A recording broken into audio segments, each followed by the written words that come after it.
Ibang klase nga yung trip ng mga bata na to. Masabit sa jeep kahit na humihinto na yung jeep, pinapali sila. Ayan guys, oh, tinataguan nila yung jeepney driver, oh, para pag umandar bigla sasabit. Ayan, oh, delikado tong ginagawa ng mga to. Huminto na naman yung jeep, nakakabala sila. Ayan, naghanap na naman ng bago. Delikado, nasa gitna siya, no? Yung kamay niya sumabit, oh. Kinumpronta na nga sila dito ng driver ng jeep, no? Galit na, oh. Delikado nga naman kasi baka malaglag sila, eh. Makakaladkad sila dyan pag nagkamali sila, tapos baka pwedeng tumama pa yung mukha nila dyan sa bakal, no? Pero ayan pa rin, no? Dire-diretso pa rin sila.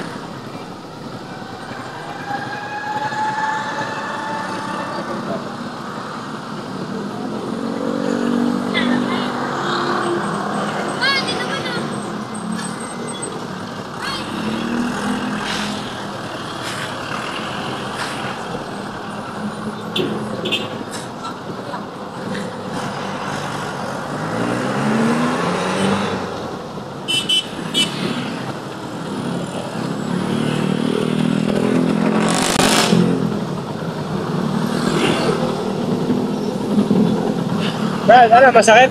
Masakit? Namaan yung kamay mo? Ba't kayo sumasabit? Ba't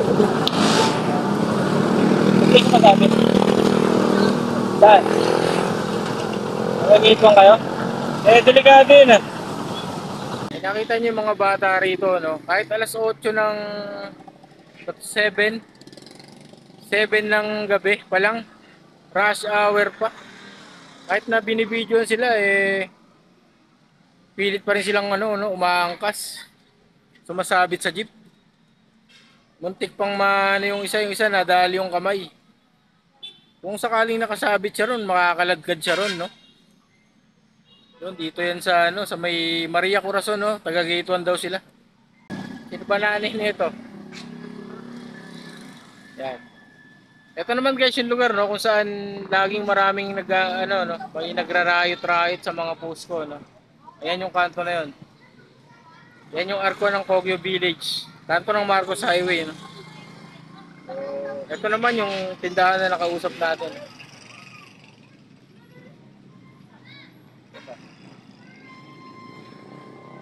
Yan.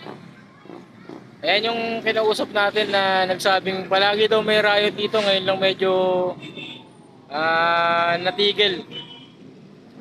Once a week na lang daw, minsan twice a week. Ganun nakatumal, pero dati raw araw-araw. No? Ito yung nire-requestan natin ng Bantay na Tanod sa madaling araw dahil ito yung tinatambayan ng mga kabataan na grupo-grupo tapos nagsasabunutan dyan sa madaling araw. Yan, yun lang.